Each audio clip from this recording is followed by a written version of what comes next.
اعوذ باللہ من الشیطان الرجیم، بسم اللہ الرحمن الرحیم۔ ذالک الکتاب لا ریب فیہ، یہ وہ کتاب ہے جس میں شک کی کوئی جگہ نہیں ہے۔ دیکھیں کتنے جاہ و جلال کے ساتھ کتاب اوپن ہو رہی ہے، کانفیڈنس لیول آپ کتاب کا دیکھیں۔ کتاب سٹارٹ ہو رہی ہے کہ بھئی یہ کتاب جو آپ پڑھنے جا رہے ہو کوئی شک نہیں۔ کوئی شک کیوں نہیں؟ اس کی وجہ یہ کہ اس کتاب کے اندر جو کانفیڈنس اور جو سچائیاں بیان ہوئی ہیں نا، وہ اپنا آپ منوا لیتی ہیں۔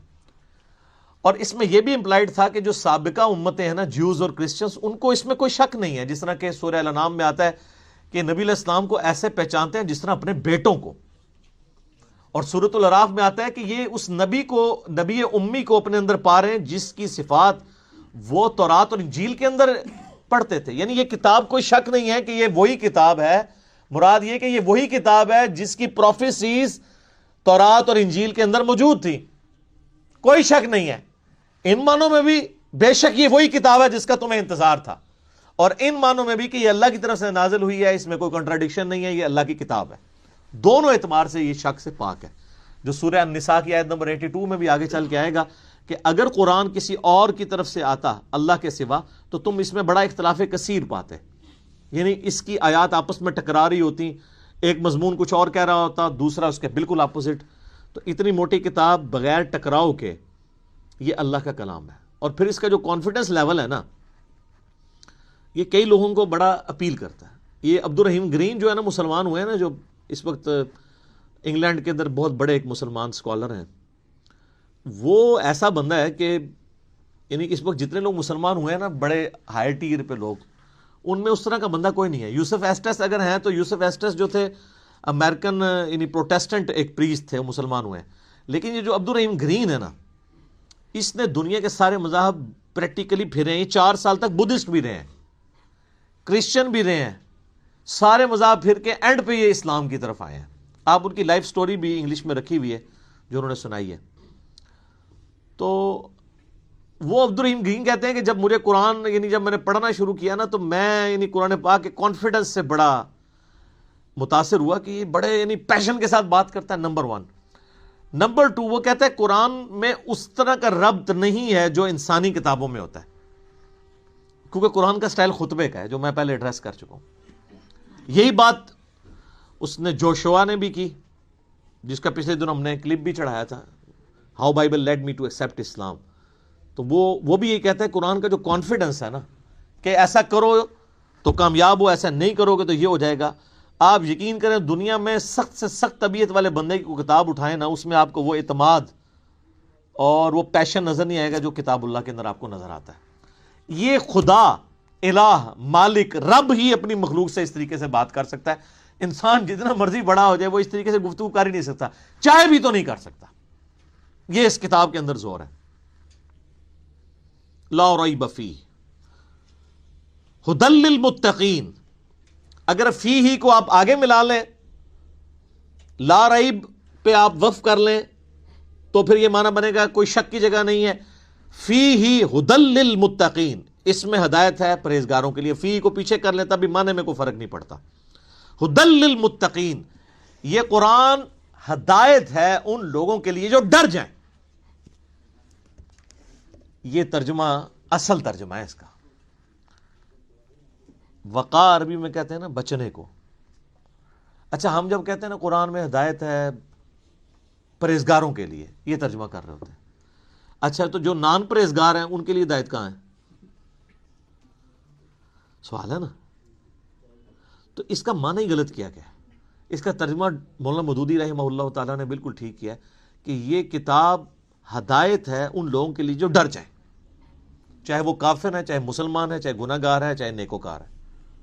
کئی نیکوکار ہے پرہیزگار ہیں، لیکن ہر الٹا کام کر رہے ہیں، کیونکہ وہ متقی نہیں ہے۔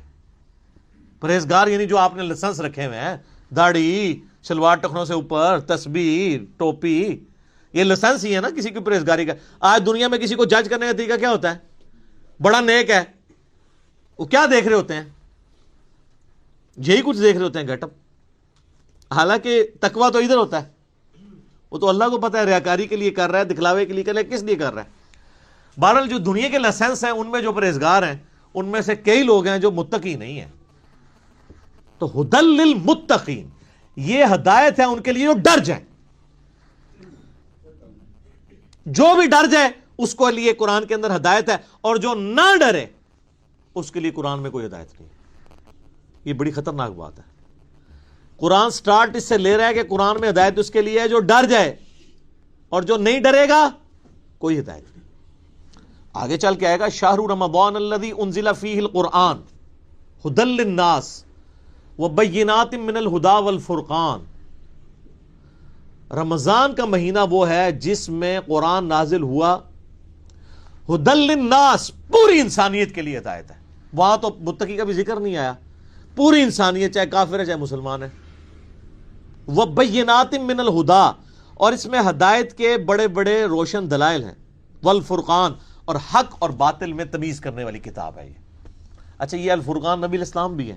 صحیح بخاری میں حدیث ہے محمد فرق بین الناس، محمد صلی اللہ علیہ وآلہ وسلم لوگوں میں حق اور باطل میں فرق ہے. یہ کتاب بھی الفرقان ہے. تو ھدی للمتقین، ان کے لیے ہدایت ہے جو ڈر جائیں. اس کا کیا مطلب ہے؟ کہ جو شخص زندگی میں غور و تفکر کے بعد اس رزلٹ پہ پہنچے کہ مجھے میری مرضی کے بغیر کسی نے پیدا کیا اور اس نے اس فیس آف ارتھ میں مجھے پٹ کر دیا، اور یہ میری آبزرویشن ہے کہ سب لوگوں نے مرنا ہے. تو اگر سب لوگوں نے مر جانا ہے تو مر کے کس اگلی ایسی زندگی میں جانا ہے؟ اگر کسی کے بنائے سے ہم بنے ہیں تو پھر جس نے بنایا ہے اس کو رسپانس نہ کیا تو مرنے کے بعد جب اس کے سامنے پیشی ہوگی مرنے کے بعد تو کہیں شرمندگی نہ اٹھانی پڑے. جب یہ تصور کسی بھی انسان کے دماغ میں آ جائے، اس کا دل اس تصور کی گواہی دے دے تو وہ فوراً ڈر جائے گا. یار مجھے کس نے پیدا کیا؟ میرے تو ماں باپ کو بھی نہیں پتا کہ مجھے کس نے پیدا کیا، وہ خود کیسے پیدا ہوئے. تو الٹیمیٹلی ایک خدا کا تصور آتا ہے نا. وہ اللہ جس نے ہماری مرضی کے بغیر ہمیں پیدا کیا، وہ ہمارے ساتھ کچھ بھی کر جائے ہمیں کو بچا نہیں سکتا. سب سے بڑا تو اس نے ہمارے ساتھ کام کر دیا نا کہ پیدا کر دیا، ہم سے پوچھ کے کیا. تو اب بھی جو کچھ وہ کرے گا تو کوئی نہیں کچھ کر سکتا. تو اس میں پھر آسانی کی راہ کیا ہے کہ اسی رب کی پناہ لے لی جائے، اور اسی کے لیے کتابیں نازل ہوئیں، پیغمبر آئے. اس سورۃ البقرہ کے پہلی 4 رکوع کے اندر پورے قرآن کا خلاصہ آ جائے گا.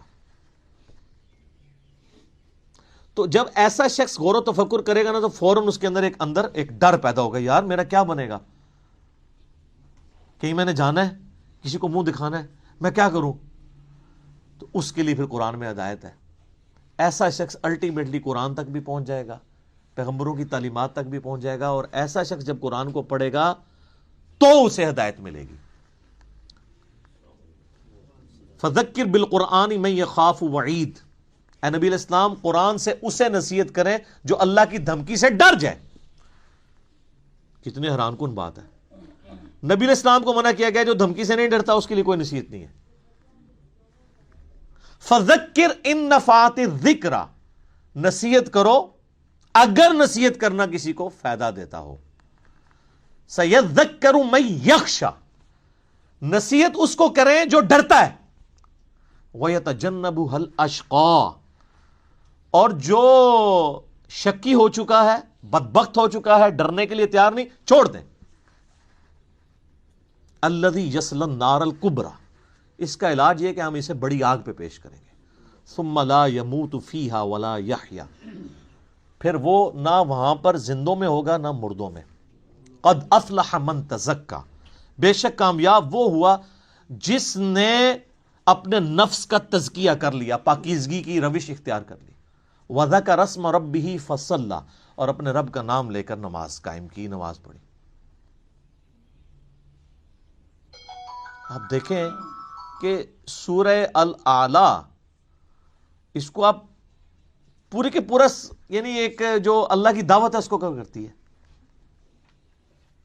بل تؤثرون الحیات الدنیا، لیکن تمہارا اصل مرض یہ ہے کہ تم دنیا کی زندگی کو ترجیح دیتے ہو. والآخرۃ خیر لک من الاولی، والآخرۃ خیر وابقی، جبکہ آخرت جو ہے وہ بہتر بھی ہے اور باقی بھی رہنے والی. ان ھذا لفی الصحف الاولی، یہی ایک یونیورسل ٹروتھ اور کانٹے کی اصل بات تھی جو قرآن سے پہلے صحیفوں میں بھی نازل ہوئی تھی. صحف ابراہیم و موسیٰ، چاہے وہ ابراہیم کے صحائف ہوں چاہے موسیٰ علیہ السلام کے صحائف، ایک ہی کانٹے کی بات تھی. کیا؟ بل تؤثرون الحیات الدنیا والآخرۃ خیر وابقی. اب یہ بھی سر پھر ہم صحیح کہتے ہیں نا کہ کتابوں کا خدا اور ہے اور بابوں کا خدا اور. یہ کتابیں ڈسکس ہو رہی ہیں. اللہ